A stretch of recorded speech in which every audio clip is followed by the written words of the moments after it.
Get ready for an incredible adventure. In this video, we'll show you 11 important things that you should delete from your life. We invite you to actively accompany us on this journey. Share your thoughts on each topic we cover and stay until the end of the video. A journey full of learning and growth awaits you. The next few moments are your opportunity to think deeply and better understand who you are. We believe that the lessons we will share with you will enlighten and transform your life. Let us begin. Lesson number 1: Dealing with people who hurt you. When dealing with people who hurt you, there is no need to give explanations to those who cause you pain. There is no need to complain, argue, or deal with another person's bad attitude. If someone has made decisions that have disrespected and hurt you, even if it was someone you thought was a perfect friend, it is best to move on without looking for justifications. Stay calm and rational, and focus on your own growth. There may come a time when this person needs you and seeks your support. At this point, simply saying no is enough. And if you need to explain your reasons, do so. If this person has shown no character and broken your trust, you have no obligation to help them. Therefore, there is no need to engage in conflict or fighting. It is best to quietly remove this person from your life, as time will show the consequences of their actions. Focus on taking care of yourself and let the future show what is best for both of you. When we allow ourselves to move forward without having to explain or justify our decisions, we show deep respect for ourselves and our limitations. It is important to remember that we are not obligated to work with people who harm us or do not value us. Each of us deserves to be treated with respect and valued for who we truly are. Therefore, when we choose to silently remove those who harm us from our lives, we are making a courageous choice for our emotional well-being and personal growth. Second point: unnecessary goals. There will be times when you realize the importance of making decisions, acting a certain way, or staying true to your own path. Sometimes you have to give up certain goals in order to prioritize the path that best suits your nature. This is completely normal, because we don't always achieve everything we set out to do, and sometimes it is necessary to give up some things for the sake of others. However, it's important to silently eliminate these unnecessary targets without broadcasting your movements to the entire world. Do not leave any clues or information open, as this could reveal your main strategy. Be smarter in this process, silently eliminate less important goals, and make gradual changes in your life. While the cards are on the table, always proceed with discretion, protecting your plans and letting authenticity guide your decisions by seeking the path that best suits you. Third point: relationships. Whether friendship or romance, it is important not to reveal intimate details or reveal to others the reasons for the end of a friendship or relationship. Shared intimacy belongs only to you and the other person involved, and others do not need to know the reasons. No one has the right to know about fights or terrible situations, as this can only lead to rumors and complicate the situation. When you feel the need to talk to yourself and think about what happened. The need to share could be an indication that there are still unhealed wounds. Therefore, regardless of the situation, the appropriate action is to discuss these behaviors silently without sharing them with others. If you have a problematic relationship in your life, it is important to eliminate it without revealing the news to other people.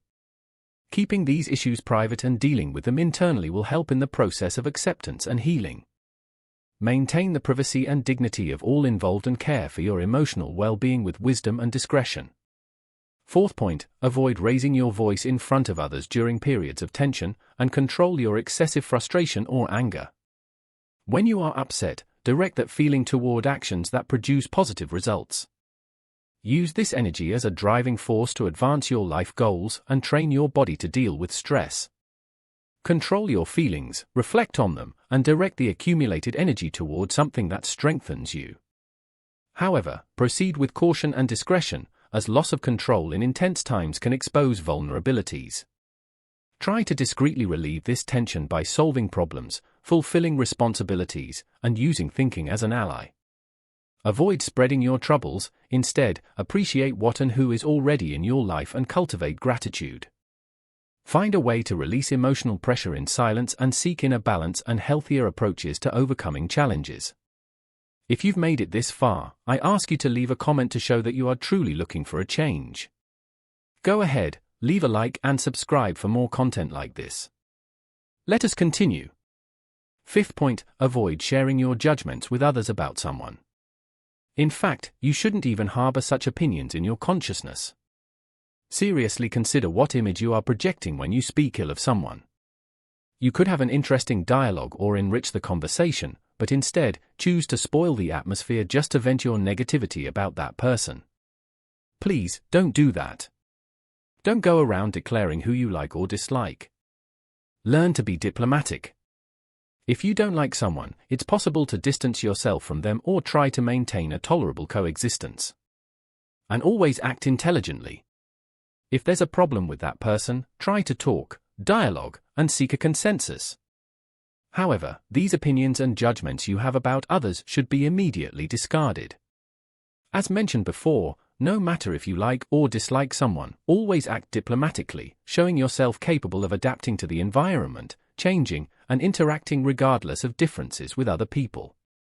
Maintain a respectful and empathetic posture in your interactions. And this will contribute to a more harmonious environment and healthier relationships with others.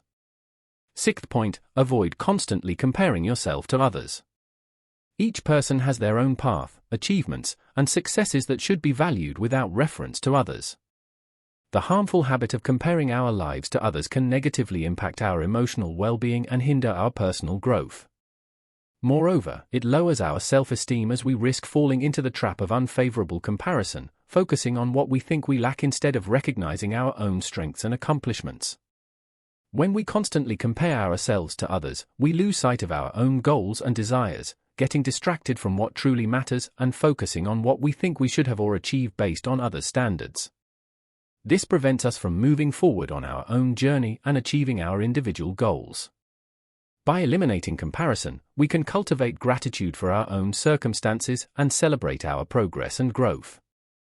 Remember that each person has their own unique way and individual circumstances, and comparing yourself to others is neither fair nor healthy. Each of us has different strengths, challenges, and life paths. Instead of comparing ourselves to others, it is more productive to focus on our own learning and personal development. Seventh point, conscious use of social media. Imagine for a moment that your life is a book filled with fascinating stories, learnings, and adventures. Now, think of social media as a library where millions of other stories are shared every second. Exciting, right? But here lies a subtle danger: constant comparison. As we flip through the glossy pages of these digital stories, we often find ourselves comparing our most challenging chapters with the highlight moments of others. This comparison, often unfair and unrealistic, can lead us into a cycle of dissatisfaction and envy. See how this can be harmful? With this in mind, it's essential to learn to limit our consumption of these digital stories. Imagine needing to visit this digital library with a clear purpose.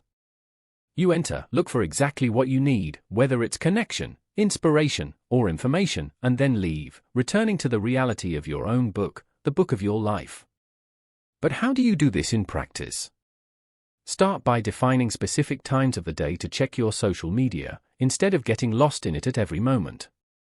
Be it during breakfast, a break at work, or at the end of the day.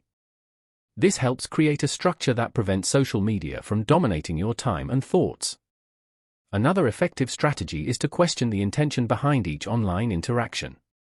Ask yourself, am I seeking something constructive here, or just killing time? This reflection can help differentiate productive use from aimless passive consumption. Moreover, it's crucial to recognize the signs that social media is negatively impacting your mood or self-esteem. If you find yourself feeling down after using these platforms, it might be time to take a break.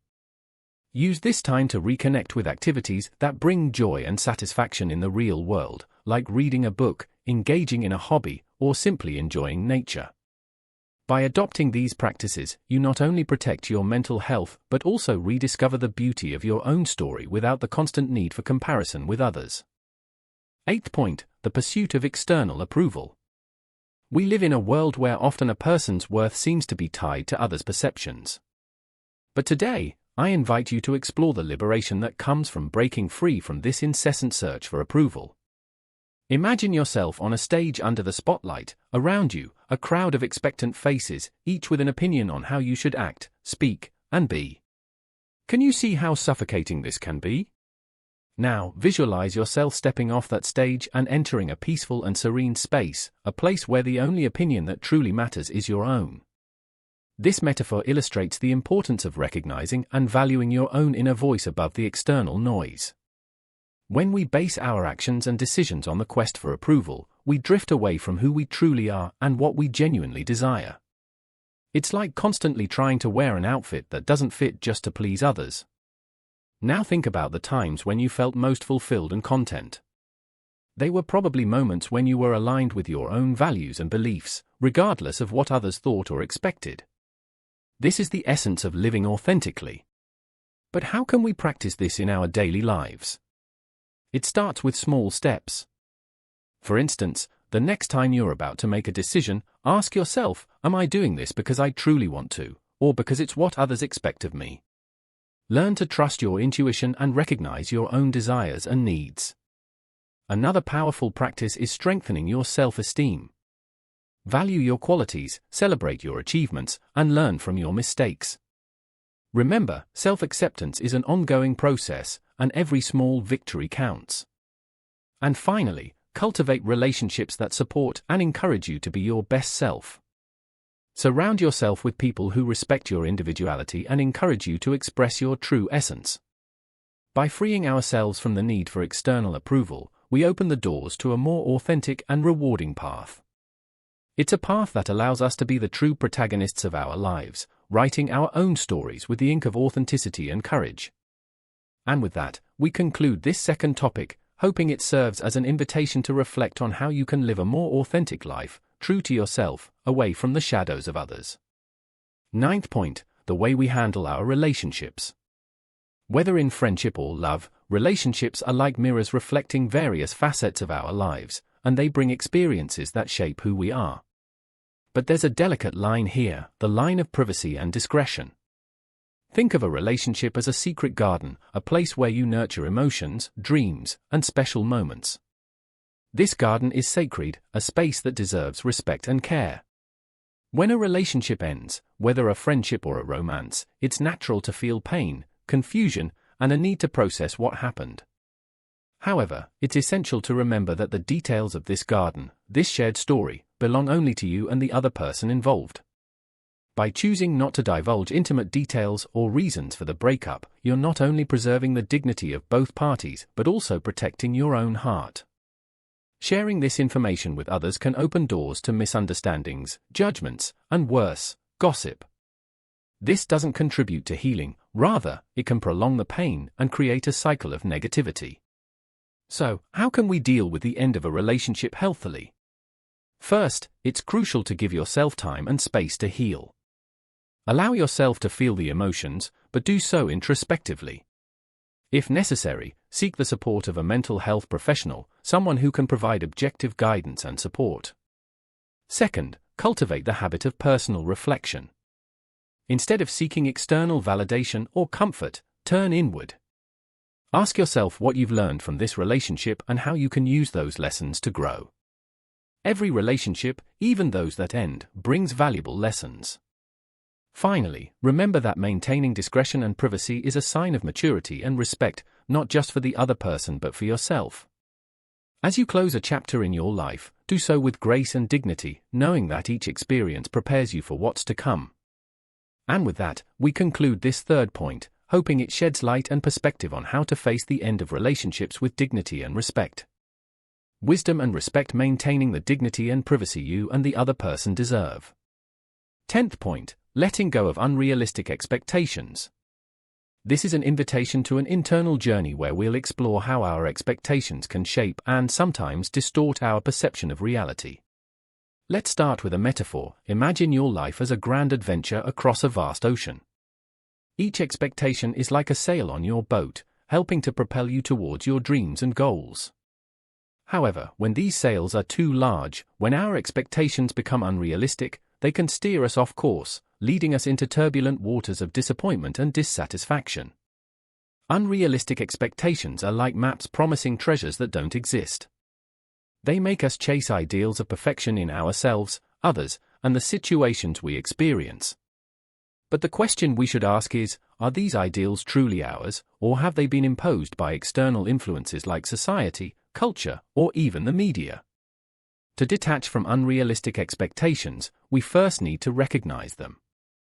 This requires honesty and introspection. Ask yourself, do these expectations lift me up or weigh me down? Do they reflect who I truly am and what I value? The next step is practicing acceptance. Acceptance of who you are, where you are in your journey, and the circumstances you can't control. This doesn't mean giving up on your dreams, but rather recognizing and appreciating the process of getting there, with all its imperfections and challenges. Furthermore, it's crucial to learn to set realistic and achievable goals that resonate with your true essence and not with an idealized image of success. This also involves celebrating the small victories along the way, acknowledging that each step, no matter how small, is valuable progress. Finally, remember that the journey is as important as the destination. By letting go of unrealistic expectations, you allow life to flow more naturally and peacefully, opening up space for surprises and joys that couldn't be planned.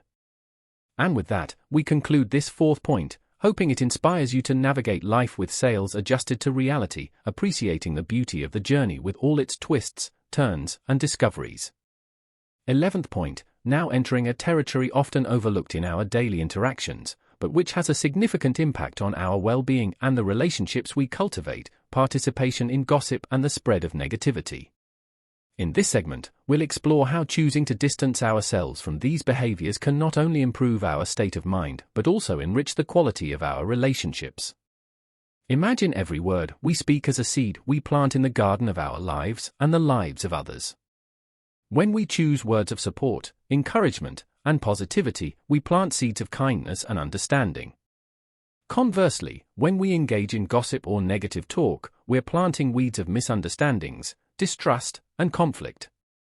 Participating in gossip may seem harmless or even a form of social connection, but in reality, it's a two-way street that leads to disrespect and devaluing others and ourselves. Moreover, by focusing on negativity, we feed a mindset that obscures our ability to see the good and positive around us. So, how can we veer off this road and choose a more positive path? First, it's important to be aware of the conversations we partake in. When a dialogue begins to veer into gossip or unnecessary criticism, try gently changing the subject or highlighting something positive about the person or situation in question. Additionally, practice empathy. Before speaking or sharing something about someone, ask yourself, would I want this to be said about me? This simple question can be a powerful guide to keeping our conversations respectful and constructive. Another important step is to cultivate a positive environment around you. Surround yourself with people who also value positivity and authenticity in interactions. Together, you can create a culture of mutual respect and support. Lastly, remember that change starts with you. By choosing not to partake in gossip and negativity, you're not only protecting your own integrity but also setting an example for others. By adopting these principles in our lives, we can cultivate a more positive, empathetic, and resilient mindset, contributing to more genuine personal growth and more meaningful interpersonal relationships. If you enjoyed the video, subscribe to the channel, ring the bell to be notified of new videos, and of course, leave your like and comment. I'll leave 2 more videos that will appear on your screen now. Enjoy your journey of wisdom. Stay with the Creator.